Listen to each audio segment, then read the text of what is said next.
Very bad news from the northern front. More than 200 bodies are in Teluguin hospital in Haifa and helicopters are arriving one by one. اب اسرائیل کے اس channel کے مطابق کوئی بہت ہی بڑا اور دل دہلا دینے والا حادثہ اسرائیلی فوجیوں کے ساتھ پیش آیا ہے شمالی علاقوں میں، یعنی شمال کا جو محاذ چل رہا ہے جس میں وہ حزب اللہ سے اسرائیلی فوج جو لڑ رہی ہیں اور حزب اللہ ان سے برسر پیکار ہے. اور اس وقت جو اعداد و شمار آ رہے ہیں کافی خطرناک اور حیران کن ہیں. یعنی اس وقت 200 کے قریب ایسی باڈیز یا ایسی لاشوں کے بارے میں بتایا جا رہا ہے کہ جو کہ حیفا کے تیلگوئن ہسپتال میں موجود ہیں. اور اس کے ساتھ ساتھ یہ بھی بتایا جا رہا ہے کہ مسلسل ہیلی کاپٹرز کی پروازیں جاری ہیں، یعنی شمالی علاقوں میں سے جا کر وہ ان مردہ فوجیوں کی لاشیں اور اس کے ساتھ ساتھ جو بھی زخمی ہیں ان کو لے کے آ رہے ہیں. لیکن ایک بہت بڑی فگر اس وقت سامنے آ رہی ہے کہ جو کہ بتا رہی ہے کہ 200 کے قریب اسرائیلی فوجی ہلاک ہوئے ہیں ان حملوں کے نتیجے میں. تو ایک بہت بڑا حملہ ہے جو کہ اس وقت سامنے آ رہا ہے اسرائیل کے شمالی سرحدی علاقے سے اور لبنان کے جنوبی سرحدی علاقے سے. اب اس کے ساتھ ساتھ جو اور کارروائیاں اس وقت حزب اللہ کی طرف سے جاری ہیں ان کا جو احوال ہے. In the recent rocket salvo toward the western Galilee, a major high voltage line was damaged, causing a crisis in supplying several settlements. اب ایک اور بہت بڑی کارروائی ہوئی ہے جس کے اندر گلیلی کے مقام پر حزب اللہ کی طرف سے جو راکٹس اور میزائل داغے گئے ان کے نتیجے میں جو ہائی ٹینشن ان کی سپلائی لائن تھی اسرائیل کی اس کو نقصان پہنچا ہے، جس کی وجہ سے اسرائیل کے بہت سارے علاقے اس وقت اندھیرے میں ڈوب چکے ہیں اور وہاں پہ کیفیت یہ ہے کہ وہ پورے علاقے جو ہیں اس وقت ہو کا عالم پیش کر رہے ہیں. مسلسل راکٹ داغے جانے کا، میزائل داغے جانے کا سلسلہ جاری ہے اور پچھلے 24 گھنٹے کے اندر، یعنی یہ جو دن اب گزرا ہے، حزب اللہ کی طرف سے سب سے زیادہ کارروائیاں یعنی 48 حملے اس وقت جو ہیں وہ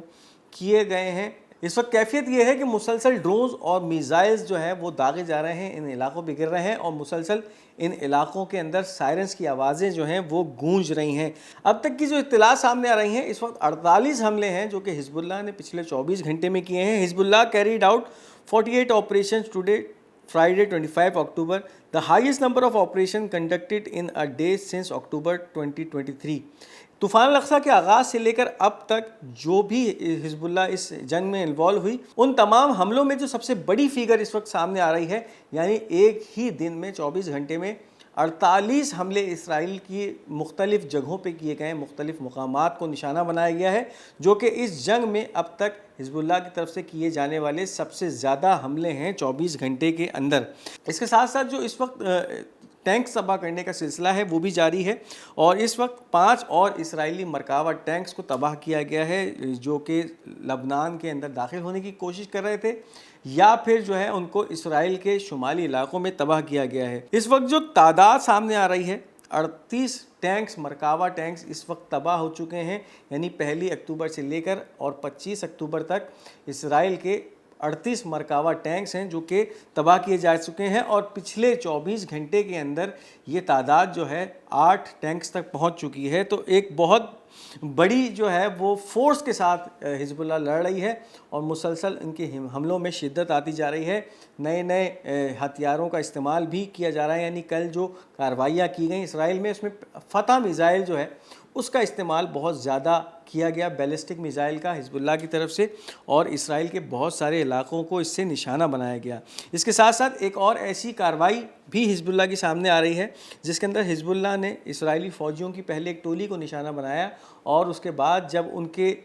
مدد کے لیے ایک اور ٹولی آئی تو پھر اس کو بھی ٹارگٹ کیا گیا. حزب اللہ hit an Israeli force consisting of 12 soldiers with an anti-tank guided missile on the outskirts of town of Adisa, causing confirmed casualties. 20 minutes later, a Hummer military vehicle with 4 soldiers inside it intervened to support the first force. So the fighter targeted it with another anti-tank guided missile which led to them being killed and wounded. اس وقت حزب اللہ نے جو کارروائی کی ہے اس کے اندر اسرائیل کی فوج کے 12 جو فوجی ایک جگہ جمع تھے، گاڑیوں کے اندر تھے، ان کو نشانہ بنایا گیا تھا اینٹی ٹینک گائیڈڈ میزائل کے ذریعے، جس سے ان گاڑیوں کو نقصان پہنچا، وہ تباہ ہوئیں اور ان کے اندر کنفرم کیجویلٹیز بھی ہوئیں، یعنی پھر جو اسرائیلی فوجی موجود تھے وہ مارے گئے. اور اس کے پھر 20 منٹ بعد جب وہاں پر ایک اور اسرائیلی فوج کی ملٹری گاڑی ہمر آئی، اس کو بھی نشانہ بنایا اینٹی ٹینک گائیڈڈ میزائل سے، جس کے نتیجے میں اس میں موجود جو 4 اسرائیلی فوجی تھے وہ ہلاک ہوئے ہیں اور ساتھ ساتھ کچھ زخمی ہوئے ہیں.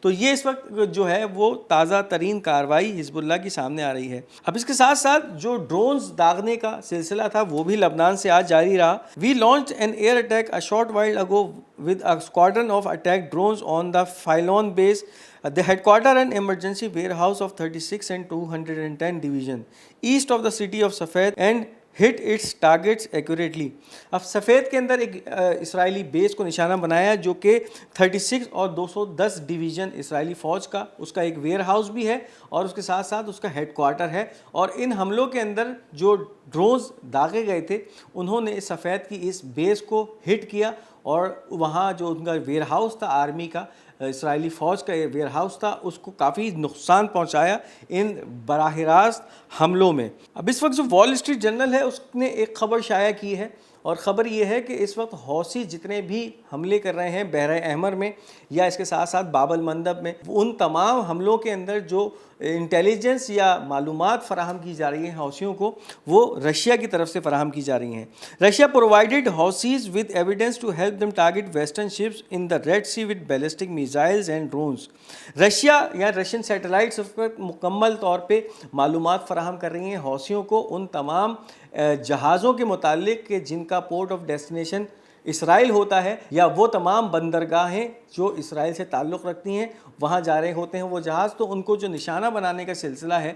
وہ حوثیوں کی طرف سے جاری ہے اور اس میں مکمل طور پہ روس حوثیوں کی مدد کر رہا ہے ان تمام جہازوں کو پہچاننے کے لیے ان کو آئیڈینٹیفائی کرنے کے لیے کہ کن جہازوں پہ حملے کیے جا سکتے ہیں اور کون کون سے ایسے جہاز ہیں جو کہ اسرائیل کی طرف رواں دواں ہیں یا ان کا تعلق براہ راست اسرائیلی یا امریکی یا برطانوی کمپنیوں سے ہے. تو اس وقت یہ مغرب کا وہ چہرہ ہے کہ ایک طرف یہ خبر تو دے دی جاتی ہے کہ رشینز حوثیوں کی مدد کر رہے ہیں لیکن اس وقت جو لبنان کے اوپر امریکی اور برطانوی جاسوس طیارے مسلسل پروازیں کر رہے ہیں جن کا کام یہ ہے کہ لبنان سے متعلق تمام حساس جاسوسی معلومات